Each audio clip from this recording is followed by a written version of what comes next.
There we were, sitting at the bar, sobbing. After receiving only a simple suggestion to be careful while traveling. After worrying that we might be quarantined at the airport, only to find that the only safety measures the airport had put in place were hand sanitizer stations. After coming to believe that COVID-19 would not impact our study abroad program, we had received the news we least expected. We had 4 days to pack up and leave Rome. Bare, devoid, idle. The streets are empty, the shops are closed. The hustle and bustle of Rome has ceased to exist. It's impressive how fast the world can stop. One day the streets are full of life and excitement, the shops open and ready for customers. Rome buzzing with the lives of thousands of people from all over the world. And the next, nothing. No people, no laughter, no sound. They felt empty inside, just like me. I sat motionless on my chair, watching the pixelated video capture the same scenery without a single change for minutes. The sun was nowhere to be seen, but the moon was high up in the air, brighter than ever. The Pantheon stood motionless while I waited for something exciting to happen, but it never did. A change in normalcy, what true desolation looks like. Imagine Times Square, New York City on a beautiful, bright afternoon on any day of the week. I'm sure what you pictured was a bustling street with people everywhere. Now picture that very same spot completely empty. No people shopping, no one walking around taking pictures, and only a few cars go by every so often. This is unheard of, right? And even a bit eerie? Well, sadly, that's what it's like in most of the world right now. The Spanish Steps sit silent. The steps and surrounding buildings are desolate. It is surreal to see a busy tourist attraction completely empty. The lights are still shining on the steps in the street, wasting away with no one there. I find it ironic that the Spanish Steps are lit, because light usually symbolizes brightness and happiness. Instead, the steps sit empty and somber. The water from the fountain looks like the tears from the square, wondering where it went wrong and how it can bring its people back. I only had the time to go once to Campo dei Fiori. It was a Tuesday morning and the place was packed with people. I remember thinking that it was odd that the place literally called the flower field was not surrounded by flowers. Giordano Bruno standing all by himself, looking down at no one. It is a cold, quiet night.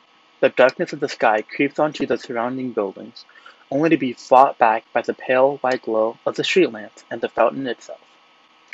The white light contrasts with its background of the yellow and orange buildings and the grayish-black stones being in one by the feet of travelers, that create its own mini atmosphere of life and warmth. In the Catholic's great Occidental Schism, I started telling a story. When there were 3 men claiming to be Pope, the Saint Catherine of Siena was said to have picked 3 oranges from this very garden and gave one to each of the 3 popes as a sign of peace between them. Apparently, they were the sweetest oranges ever grown, I told him. I have these little things I know, which is probably the most use studying theology in college ever gave me. That and a horrible superiority complex. It is nice to see people banding together all over the world. I've seen many videos of people standing on their balconies and singing, whether it be traditional Italian music or Nicki Minaj. This epidemic turned pandemic showed me how people can band together during hard times. A ghost town is not something I ever imagined Rome to be, yet that is the reality of today. Rome is a ghost town. It seems as if a sleeping curse has been cast throughout the city, a somberness draped over the piazzas and shops.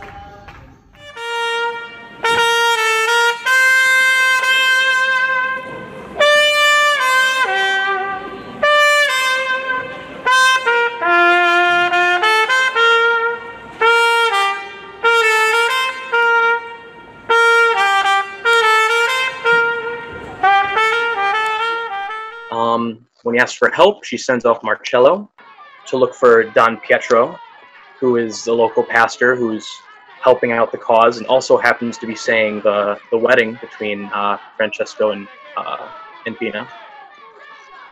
And we're introduced to Don Pietro, who's our heroic lead, but unlike John Wayne, he's not a handsome, chiseled man, but he's a clumsy and portly middle-aged man who takes a soccer ball to the head. And Basically what it's about is these 8 travelers get stuck together in a cabin.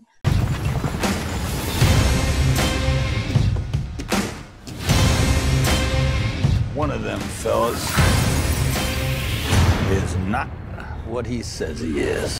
During a blizzard, so they can't leave, and it's really just a test of like who runs the cabin now, and like egos clashing, and one by one, basically, like most Tarantino movies, characters are killed off.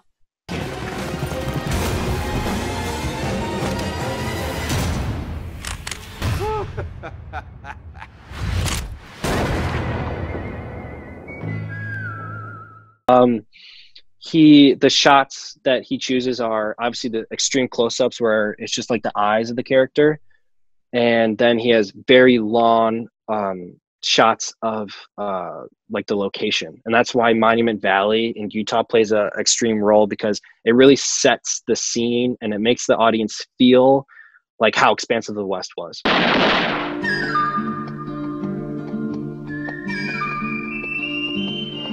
Get 3 coffins ready. I love that line. That's my favorite line. Bad boys like you in town.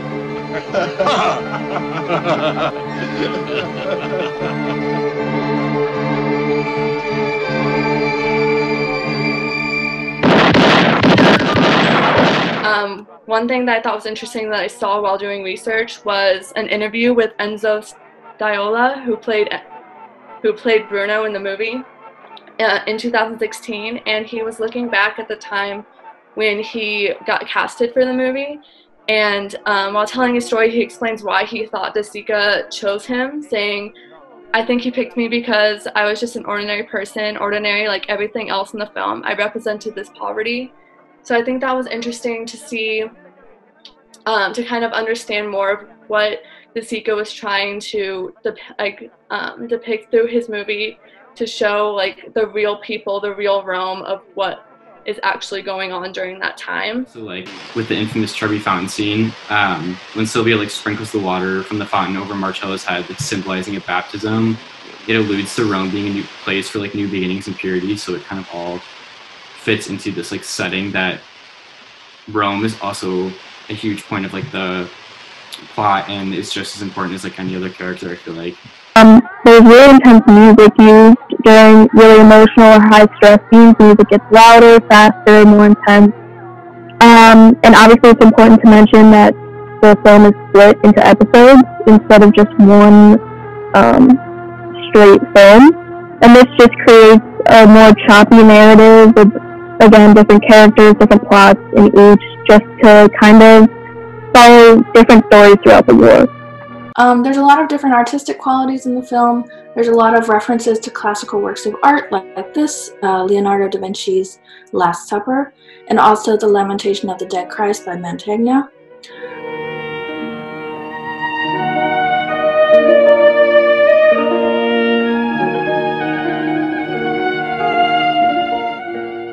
Alla mi d'amore, Mariu, tutta la mia vita sei tu.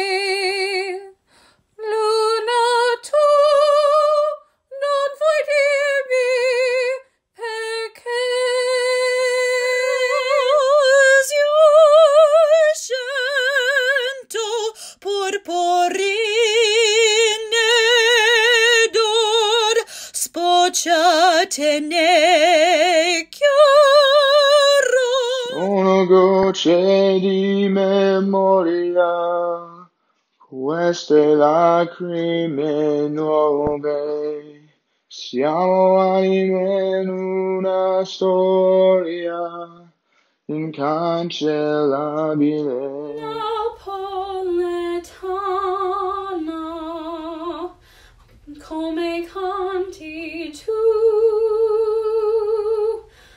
Napoletana, non udrò mai più.